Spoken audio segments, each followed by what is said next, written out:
النهارده فيديو مهم جدا لكل عشاق الفطير ولكل الناس اللي عندها مشاكل او عقد من الفطير المشلتت. بعد الفيديو ان شاء الله ده اخليكي استاذة الاساتذه ورئيسه قسم في عمل الفطير المشلتت، بدون بقى ولا الفرن بتاع الفلاحين ولا طبليه ولا نفرد على الاخر ولا كل الكلام ده.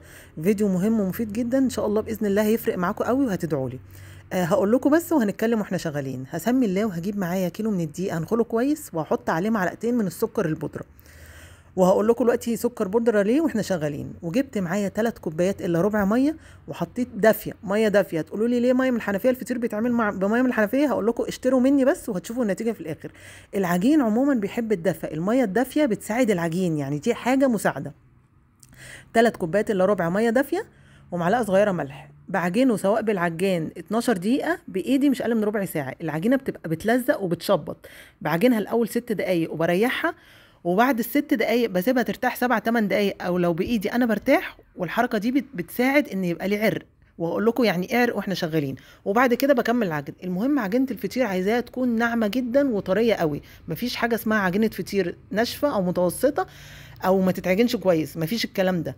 اول تريحه دي ريحتها، هي ما فيهاش خميره ولا بيكنج باودر ولا اي حاجه، اسمها بنريحها نص ساعه في بوله مدهونه زيت وفوقيها زيت، لازم زيت برضو عشان الوش ما ينشفش، وكيس تلاجة، وبغطيها بريحها نص ساعه. هقطعها بالظبط كورتين كبار و16 كوره صغيرين. يعني انا هعمل النهارده بكيلو دقيق فطيرتين كبار، هعمل الفطيره 9 كور، 8 كور صغيرين وكوره كبيره. طبعا الصينيه اللي تحتيه دي فيها زيت كميه كويسه كده. وبعد ما بخلص برضو بحط زيت فوق الوش.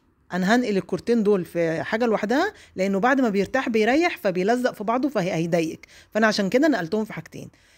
تاني تريحه دي ساعه. ساعه يعني ايه؟ يعني ايه اعرف منين ان هو ارتاح؟ بحط صباعي كده في العجينه، صباعي ما بيطلعش تاني، يبقى كده هي ارتاحت. الكيلو الدقيق بقى بياخد ماده دهنيه قد ايه؟ بياخد كوبايه ونص. انا هنا حطيت كوبايه زبده ونص كوبايه سمنه بلدي. طب ينفع زبده وزيت؟ طب ينفع نستغنى عن الزبده؟ ابدا. الزبده مكون اساسي في الفطير، هي اللي بتساعد ان هو يورق وينفخ معايا. السمنه ما بتديكيش النفخه والتوريقه بتاعت الزبده، السمنه البلدي بتدي طعم وريحه حلوه.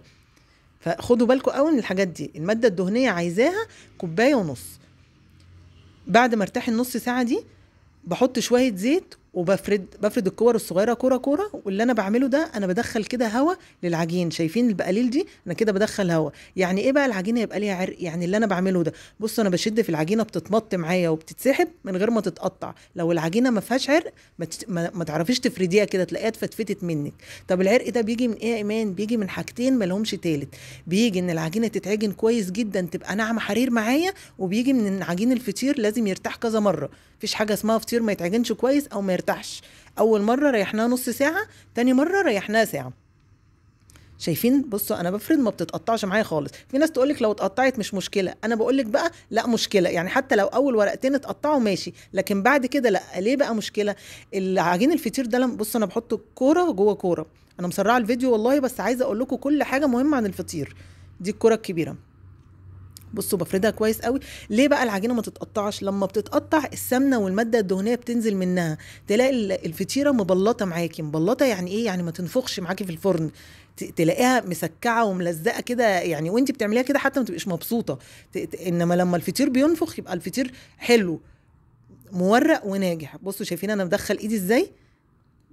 الحركه دي انا بدخل هوا الفطيره. لو الفطيره ما فيهاش عرق ما تستحملش اللي انا بعمله فيها ده ابدا. انا بفرد بايديا الاتنين، بتلاقي الفطيره كده بتتمط معاكي. شايفين؟ هناخد بقى ال8 كور اللي هم ولاد الكره الكبيره دي، وهنحطهم كده، وبين كل طبقه وطبقه لازم دهنه سمنه. الحروف دي برضو مهمه قوي ان انا افردها. شايفين ما شاء الله انا عملتها ما قطعتش منها خالص. بصوا بقفل كويس قوي. مهم برضو قوي مقاس الصواني في الفطير. انا هعمل النهارده كيلو فطيرتين في صينيتين مقاس 32.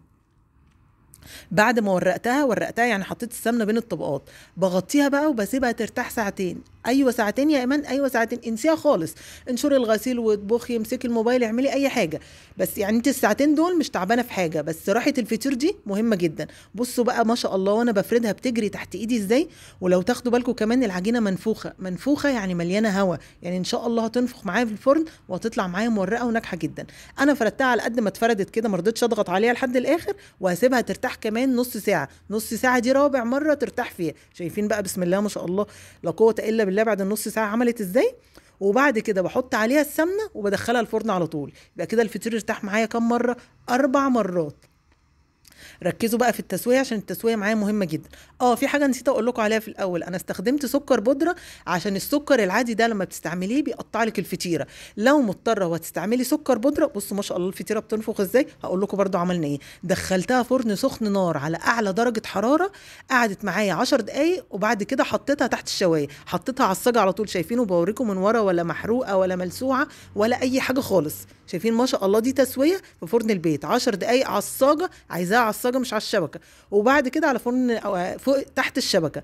الفرن يبقى سخن قبلها بتلت او نص ساعه. حمصي فيه عيش، اعملي فيه اي حاجه، المهم الفرن يبقى سخن نار. شايفين ما شاء الله الفطيره ذهب، ما شاء الله لا قوه الا بالله، الله اكبر. شايفين مورقه وطريه وزبده، تحفه.